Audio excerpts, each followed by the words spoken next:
नमस्कार, मैं हूं नंदिता कुलेशिया और आप देख रहे हैं डीएनपी इंडिया। उत्तर प्रदेश विधानसभा चुनाव में जीत के लिए एक ओर बीजेपी कड़ी मशक्कत कर रही है, तो समाजवादी पार्टी भी पीछे नहीं है। अखिलेश यादव ने पहले ही ओपी राजभर के साथ गठबंधन कर ओवैसी को बड़ा झटका दिया है और अब उन्होंने बीएसपी के बागी विधायकों को अपने पाले में करके मायावती को भी बड़ा झटका दिया है।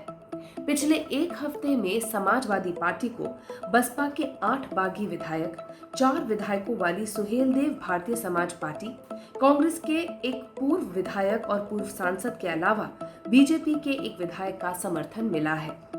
शनिवार 30 अक्टूबर को बसपा के 6 बागी विधायक समाजवादी पार्टी से जुड़े असलम रायनी, असलम अली चौधरी, मुस्तबा सिद्दीकी, हकीम लाल बिंद, हरगोविंद भार्गव और सुषमा पटेल अब बसपा छोड़ समाजवादी पार्टी में अपना राजनीतिक भविष्य तलाशने वाले हैं। साथ में भारतीय जनता पार्टी के सीतापुर से विधायक राजेश राठौर ने भी सपा की सदस्यता ली। सपा से जुड़ रहे नेताओं ने हाल ही में संपन्न हुए उत्तर प्रदेश विधानसभा के उपसभापति के चुनाव में सपा के प्रत्याशी नरेंद्र वर्मा को वोट दिया। 28 अक्टूबर को एक बड़ी जनसभा में 4 विधायकों वाले सुहेलदेव भारतीय समाज पार्टी के ओपी राजभर ने अखिलेश यादव को राजभर समाज के वोट दिलाने की कसम खाई और साथ ही पश्चिम बंगाल के खेला होबे नारे की तर्ज पर खदेड़ा होबे का नारा दिया। बीएसपी नेताओं का पार्टी छोड़कर समाजवादी पार्टी में शामिल होने का सिलसिला साल 2019 में लोकसभा चुनाव के बाद ही शुरू हो गया था और ये सिलसिला अब भी जारी है। इससे समाजवादी पार्टी का बीएसपी को काउंटर करने की रणनीति के तहत एक बड़ा हिस्सा माना जा रहा है। बहुजन समाज पार्टी से निकाले गए नेता लालजी वर्मा और राम अचल राजभर समाजवादी पार्टी ज्वाइन करने वाले हैं। 7 नवंबर को सपा मायावती के सबसे बड़े राजनीतिक केंद्र अंबेडकर नगर में बड़ी जनसभा करने वाली है।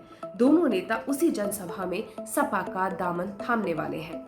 अंबेडकर नगर वही जिला है जहां से 3 बार मायावती 1998, 1999 और 2004 में चुनाव जीतकर सांसद बनी थी। इसी से जाहिर होता है कि अंबेडकर नगर कितना अहम है और बसपा के लिए कितना मुख्य राजनीतिक केंद्र है। पूर्वांचल की सियासत में खासा प्रभाव रखने वाले बाहुबली नेता मुख्तार अंसारी के भाई सिबकतुल्ला अंसारी ने अपने समर्थकों के साथ समाजवादी पार्टी का दामन थाम लिया है। उनके साथ ही बीएसपी नेता अंबिका चौधरी ने भी समाजवादी पार्टी में घर वापसी कर ली है। इसके बाद बहुजन समाज पार्टी के अध्यक्ष और उत्तर प्रदेश की पूर्व मुख्यमंत्री मायावती के बेहद करीबी रहे वीर सिंह ने भी 3 अक्टूबर को समाजवादी पार्टी का दामन थाम लिया। कुछ दिन पहले ही एटा लोकसभा से सपा के पूर्व प्रत्याशी इंजीनियर नूर मोहम्मद ने सपा की सदस्यता ले ली। इसके अलावा पूर्व सांसद यशवीर सिंह और पूर्व विधायक शेख सुलेमान भी सपा में आ गए। कुशीनगर के बसपा नेता हरिशंकर राजभर और राजेंद्र उर्फ मुन्ना यादव भी बसपा छोड़कर सपा में आ गए हैं। जुलाई महीने में 2 बार विधायक रहे डॉक्टर धर्मपाल सिंह ने साइकिल की सवारी कर ली। वहीं बसपा में कभी वरिष्ठ नेताओं में गिने जाने वाले कुंवरचंद वकील भी सपा में शामिल हो गए। बीएसपी के नेताओं को तोड़ते हुए समाजवादी पार्टी दलित वोट बैंक में सेंध लगाने की कोशिश कर रही है। कहा जा रहा है कि पिछले लोकसभा चुनाव के बाद अचानक से मायावती का गठबंधन तोड़ देने की वजह से अखिलेश यादव बेहद खफा हैं और अब बदला लेने की मंशा से वो बीएसपी को कमजोर कर रहे हैं। फिलहाल मायावती अपने दिग्गज नेताओं को समाजवादी पार्टी में जाने से रोक नहीं पा रही है।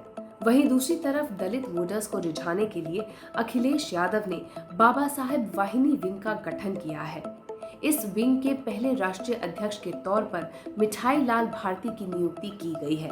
बीएसपी छोड़कर समाजवादी पार्टी में शामिल हुए दलित नेताओं के सुझाव पर ये फैसला लिया गया है।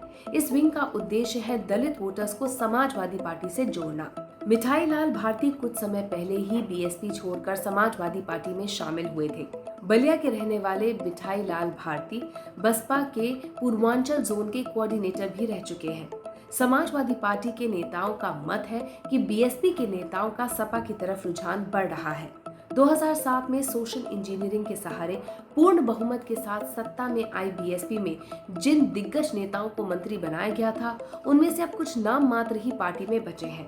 उस समय स्वामी प्रसाद मौर्य, नसीमुद्दीन सिद्दीकी, चौधरी लक्ष्मी नारायण, लालजी वर्मा, नकुल दुबे, रामवीर उपाध्याय, ठाकुर जयवीर सिंह, बाबू सिंह कुशवाहा, फागू चौहान, दद्दू प्रसाद, वेदराम भाटी, सुधीर गोयल, धर्म सिंह सैनी, इंद्रजीत सरोज, राम अचल राजभर, राकेश धर त्रिपाठी और राम प्रसाद चौधरी को महत्वपूर्ण मंत्रालय सौंपे गए थे। इनमें से अब नकुल दुबे जैसे नेता ही बीएसपी में बचे हैं। उत्तर प्रदेश में जाटव के अलावा जो दूसरी उपजातियां हैं, उनकी संख्या करीब 45 से 46% है। कुल मिलाकर उत्तर प्रदेश में 42 ऐसे जिले हैं जहां पर दलितों की संख्या 20% से ज्यादा है। इन्हीं जिलों में बीएसपी के दिग्गज नेताओं को अपने पाले में कर बीएसपी को कमजोर करने का लक्ष्य अखिलेश यादव ने तय किया है। हमारी इस रिपोर्ट के बारे में आपकी क्या राय है, कमेंट सेक्शन में जरूर लिखिएगा। साथ ही अब तक अगर आपने हमारा चैनल सब्सक्राइब नहीं किया तो जल्द ही इसे सब्सक्राइब, लाइक और शेयर कीजिए। नमस्कार।